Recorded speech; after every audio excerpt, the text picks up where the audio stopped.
Nous allons voir maintenant une nouvelle notion qui est peut-être la plus importante également lorsque vous démarrez une comptabilité. Donc, il est très important effectivement qu'au niveau des enregistrements comptables, eh bien, vous connaissez bien le sens entre le débit et le crédit, mais sans codifier, je dirais, tous les mouvements de votre entreprise au niveau des factures que vous recevez, eh bien, vous ne pourriez pas saisir une comptabilité. Donc, le fait de pouvoir saisir une comptabilité, ça va être grâce au plan comptable. En fait, le plan comptable, c'est un document effectivement qui va regrouper l'ensemble, je dirais, des comptes de votre entreprise, quel que soit dans votre secteur d'activité. Et donc, effectivement, par rapport au plan comptable, vous avez deux catégories vraiment, je dirais, de comptes. On appelle ça soit les comptes de bilan, la classe 1 à 5. Donc ensuite, on va vraiment voir en détail toutes je dirais, ces comptes, et notamment par rapport à la création des comptes directement sur le logiciel de comptabilité, soit sur Ciel ou sur EBP. Et nous allons voir donc les comptes d'exploitation qui sont donc la classe 6 à 7, ce qui va être dans un premier temps vraiment votre quotidien.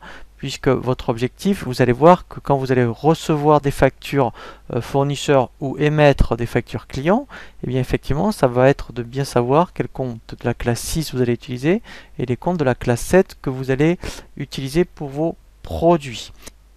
Comment donc est organisé un plan comptable? Donc nous avons vu qu'il y avait deux catégories de comptes, les comptes donc de bilan. Donc là vous voyez ici, ça va être représenté par la classe 1 à 5. Donc nous avons ce qu'on appelle des comptes de capitaux, donc les comptes de la classe 1. Alors vous verrez, en entreprise, c'est plutôt votre expert comptable qui va saisir ce type, je dirais, d'écriture. Nous verrons également les comptes d'immobilisation. Donc ça, vous verrez, les comptes d'immobilisation, ce sont les comptes de la classe 2. Il y a des règles lorsque vous allez recevoir certaines factures, donc de vos achats, eh bien ce ne sera pas des charges, mais plutôt des immobilisations. Mais vous verrez concrètement dans quel cas vous allez plutôt saisir des comptes de la classe 2 plutôt que des comptes de la classe 6.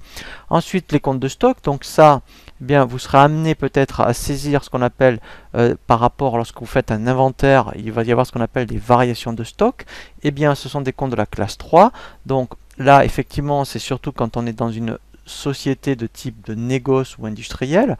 Dans tout ce qui va concerner les activités de service, vous n'aurez pas de stock. Alors pareil, ça c'est plutôt en règle générale l'expert comptable qui va saisir ce type d'écriture en fin d'année.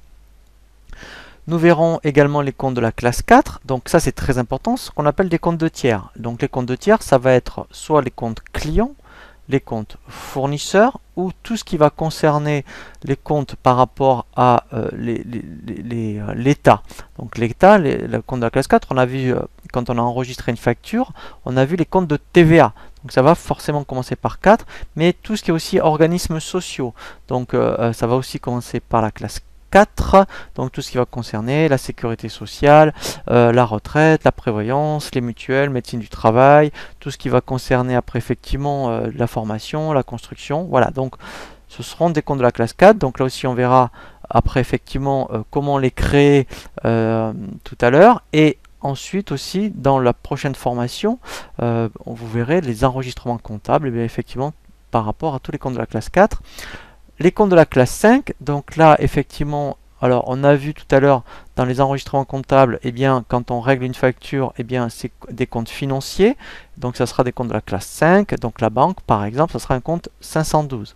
Donc ici, donc là, ici de 1 à 5, ça va concerner ce qu'on appelle les comptes de bilan, et ensuite, donc ça va être vraiment votre quotidien, nous allons voir les comptes de charge, donc la classe 6. Alors après on va voir justement les sous-classes que vous pouvez rencontrer dans la classe 6 et ensuite effectivement au niveau je dirais des charges, on parlera en fonction des comptes de la classe 6, soit des charges d'exploitation, soit des charges financières, des charges exceptionnelles, voilà, et pareil pour les comptes de la classe 7, donc là c'est les ventes, pareil on verra ce qu'on appelle les produits d'exploitation, les produits financiers et voir les produits exceptionnels. Voilà, donc là effectivement, si vous achetez un plan comptable, donc je vous le conseille fortement, eh bien vous allez retrouver dans le plan comptable cette organisation donc des classes 1 A7. Ce qui est très important au niveau du plan comptable, effectivement, ça va être de bien créer ce qu'on appelle une racine. Donc une racine, ici vous voyez,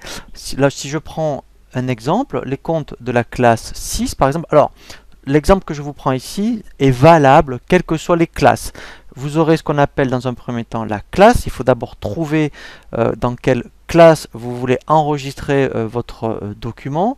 Et ensuite, normalement, on va descendre au niveau de l'arborescence. Vous allez avoir ce qu'on appelle une sous-classe. Donc, ensuite, effectivement, donc, il y aura deux chiffres. Alors, ici, ça sera les 60, ça pourrait être 70, ça pourrait être les 20 pour les immobilisations, les 40 pour tout ce qui est compte de tiers, par exemple. Et ensuite, vous allez voir, voilà, le compte, c'est vraiment le plus important, c'est ce qu'on appelle la racine. L'objectif, en fait, quand vous allez saisir votre comptabilité, c'est d'avoir les trois premiers chiffres toujours justes. Après, je ne dis pas qu'il faut se tromper, mais c'est moins grave si vous trompez sur les trois derniers. Pourquoi? Parce que tous les logiciels de comptabilité, en fait, sont paramétrés pour que, en fonction des trois premiers chiffres, lorsque vous allez saisir un montant par rapport à un compte, il va aller au bon endroit par rapport à ce qu'on appelle l'alias fiscal ou pour le compte de résultat ou pour le bilan. Après, ce n'est que ce qu'on appelle du retraitement pour affiner.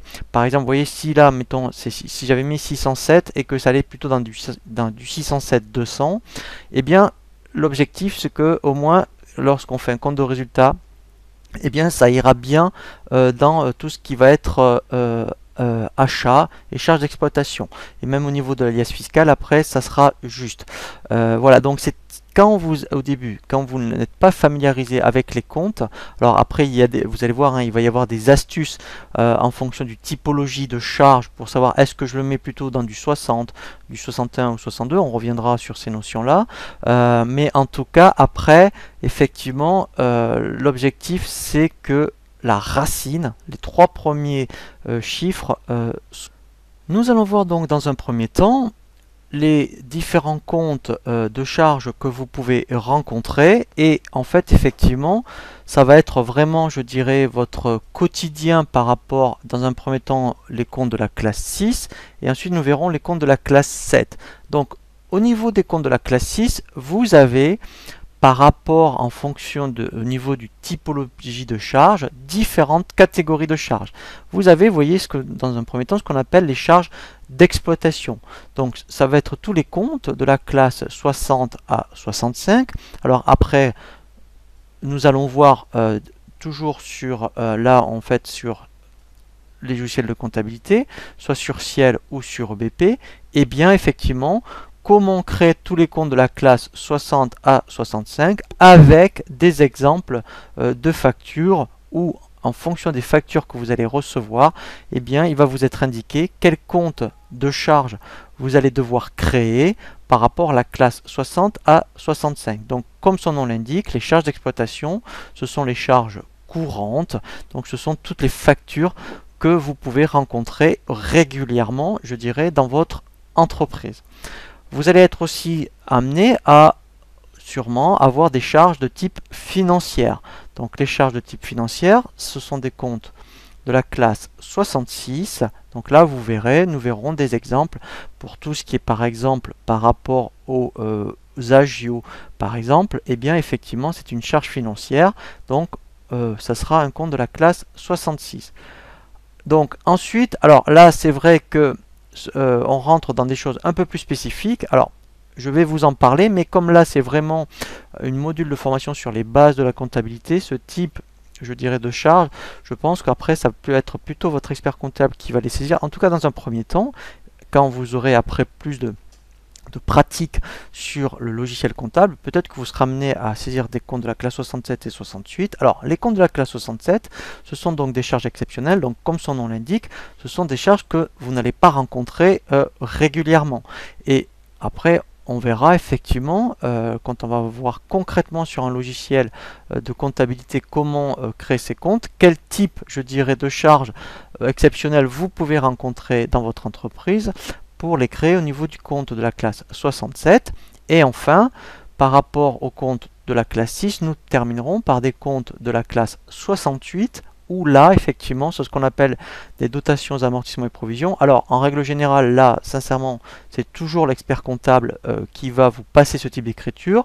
Alors, juste pour vous dire quel type de charge concerne ces dotations, amortissements, c'est lorsque vous allez acheter ce qu'on appelle une immobilisation. Alors, une immobilisation, c'est quand on achète par exemple un bien qui est destiné au fonctionnement de votre entreprise qui est supérieur à 500 €. Eh bien, comme admettons un ordinateur par exemple, cet ordinateur, même si vous étiez chez vous par exemple, tous les ans il se déprécie. Eh bien, dans une entreprise, on va constater tous les ans la dépréciation de l'ordinateur et donc on va considérer que c'est une charge. Et bien ça se passe dans des comptes de la classe 68. Voilà, je ne rentre pas plus dans les détails, hein. Là c'est surtout pour vous expliquer quand est-ce qu'on peut avoir ce type de compte, mais prenez du recul par rapport à la classe 67 et 68. En règle générale, ça ne va pas être votre quotidien en termes de enregistrements comptables. Traitement comment sur Ciel Comptabilité. Nous allons créer donc tous les comptes de la classe 6 qui vont concerner aussi bien les charges d'exploitation, charges financières, charges exceptionnelles et dotations aux amortissements et provisions. Et pour chaque classe, eh bien, vous allez avoir des exemples concrets de factures que vous allez certainement rencontrer dans votre entreprise pour créer, je dirais, les comptes correspondants.